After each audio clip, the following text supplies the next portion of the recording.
नमस्कार दोस्तों आज हम एक ऐसी परेशानी के बारे में बात करने वाले हैं जिससे खास तौर पर युवा परेशान रहते हैं। अगर आप उन लोगों में से हैं जो बेदाग खूबसूरत त्वचा पाना चाहते हैं लेकिन पिंपल्स आपकी खूबसूरती पर बार बार दाग लगा रहे हैं तो परेशान होने की बिल्कुल भी जरूरत नहीं है। पहले अपने खान पान पर विशेष तौर पर ध्यान दें, अपनी लाइफस्टाइल पर ध्यान दें। ऐसा खाना खाने से बचें जिसमें ऑयल बहुत ज़्यादा मात्रा में होता है। कोशिश करें कि आप अपनी डाइट में हरी सब्जियां और जूस को शामिल करें।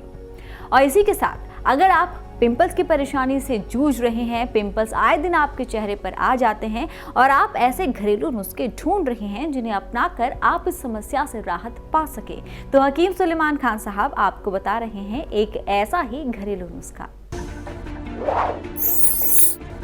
देखिए, पिंपल्स होते क्यों है? हमारे खून की गर्मी या खून की हिद्दत हम कहते हैं, खून की गर्मी या पेट की गर्मी, और इसको निकालता है धनिया। धनिया लें, धनिया का पाउडर तो हर किचन में होता ही है। धनिया लें और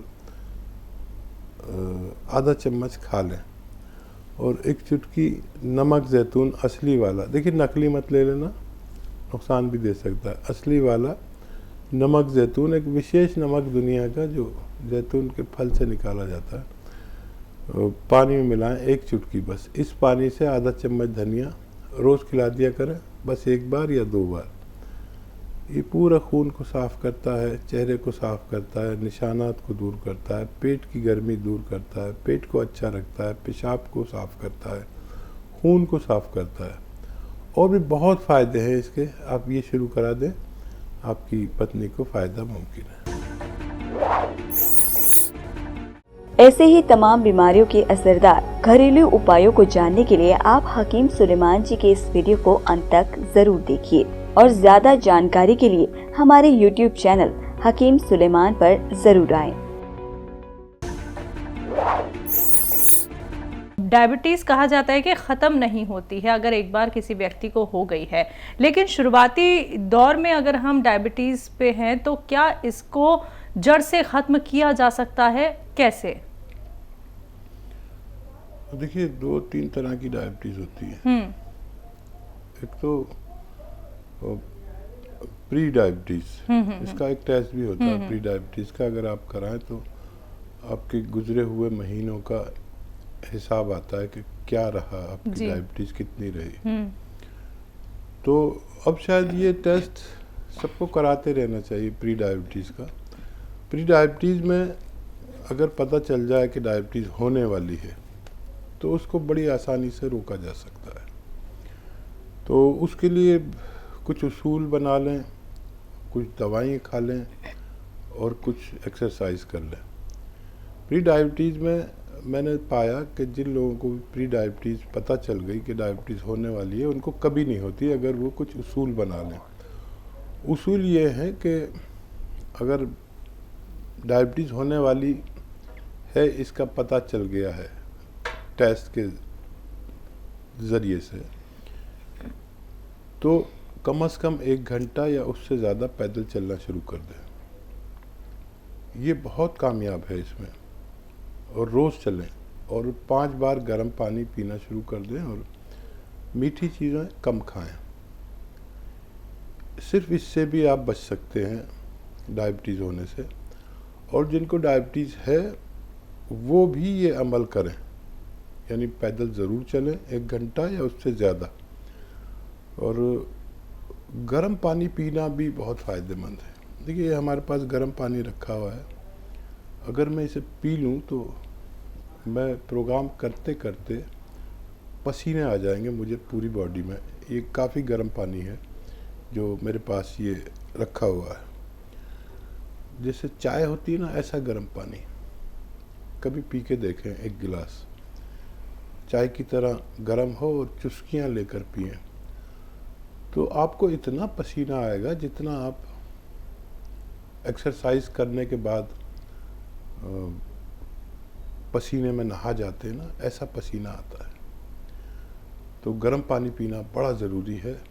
जिनको रोग नहीं है वो उन लोगों के लिए भी ये गर्म पानी एक नेमत है, तो गर्म पानी पिया करें।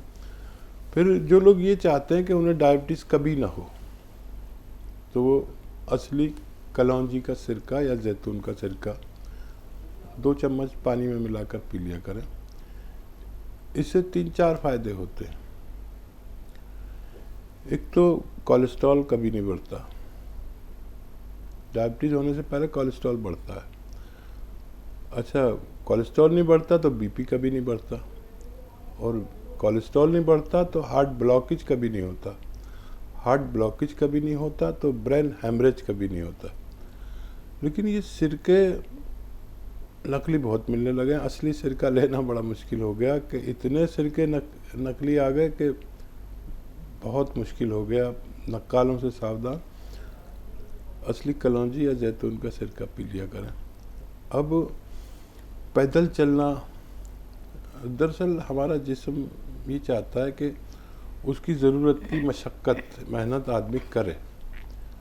अब आसानियाँ इतनी हो गई हैं कि जब हम छोटे थे तो हमारे पास सबसे बड़ा वाहन जो था वो साइकिल था, तो साइकिल से 10-12 किलोमीटर गए और आ गए। साइकिल चलाते चलाते पसीने आते थे। अब साइकिल दिखती नहीं है, मोटर वाहन या ये सब होता है स्कूटर, तो मशक्क़त कहाँ हो। क्या रूम से इस बाथरूम तक जाने में कोई मशक्क़त नहीं होती, मेहनत नहीं होती। तो ऐसे काम करें कि जैसे हम किसी से कुछ पानी मांगते हैं तो पानी मांगे नहीं, पानी खुद उठे और जाके पानी खुद लाएं और खुद पी लें। ये भी एक मेहनत है। डायबिटीज़ से हमेशा के लिए बचा जा सकता है अगर हम इन सब बातों का ख्याल रखें और असली कलौंजी का सिरका 2 चम्मच रोज़ाना पी लिया करें। इससे बहुत सारे रोग होने से बच सकते हैं। जी, चलिए इसी के साथ कॉलर्स जुड़ गए हैं, बात कर लेते हैं। विनीत कुमार हैं पहले कॉलर हमारे साथ, स्वागत है आपका। हेलो जी नमस्कार मैडम। नमस्कार सर। हाँ मैडम, अजमेर से बोल रहा हूँ। तुम साहब से बात पूछनी थी मैडम, ये कि मेरे पिछले काफी समय पहले पेट में दर्द हुआ था, तो एलोपैथिक दवा ली थी। इसमें वो एंटीबायोटिक भी देते हैं डॉक्टर साहब, एंटीबायोटिक दवा। तो उसमें एक दवा ऐसी थी डॉक्टर साहब जो मतलब रिएक्शन कर जाती थी, जिससे मेरे खुजली हो जाती थी पेट दर्द के मसले में, जिससे मेरे खुजली हो जाती थी हाथ पैरों में। तो डॉक्टर साहब ने वो कहा कि ये वाली दवाई आप कभी मत लेना, मतलब एंटीबायोटिक है ये पेट दर्द में, कभी मत लेना ये एंटीबायोटिक। तो वो क्या डॉक्टर साहब उसके बाद कभी ली नहीं। फिर पेट दर्द होता है तो दर्द की ले लेते हैं और उस एंटीबायोटिक का डर रहता है हमेशा। तो ऐसी कुछ है क्या दवाई डॉक्टर साहब की पेट दर्द में थोड़ा मतलब एंटीबायोटिक असर कम हो जाए उसका? दाढ़ दुखती है डॉक्टर साहब, दाढ़ दुखती है जी। और देखिए, हर प्राणी पर, हर शख्स पर कोई ना कोई ग़िज़ा या कोई ना कोई दवा नुकसान देती है, और ये बात जान लेना बहुत बड़ी बात है कि मुझे कौन सी ग़िज़ा यानी खाना या कौन सी दवा नुकसान देती है, और हमेशा उसको अपने पास लिख कर रखें कि वो कौन सा सॉल्ट था जैसा आपको नुकसान दिया था। उससे एलर्जी होती है। ये एलर्जी जो है सबसे कम दर्जे का रिएक्शन है, और जितनी भी हम दवाएं खाते हैं एलोपैथी, ये होती तो बहुत फ़ायदे की है, लेकिन अगर ये किसी को बड़ा रिएक्शन कर दें तो एक मामूली सी गोली से भी इंसान मर सकता है। तो आप जिस भी नए डॉक्टर से दवा लें उसको वो ज़रूर बताएं कि उसको आपको कौन सी दवा नुकसान करती है, कौन सा सॉल्ट आपके लिए नुकसानदेह है।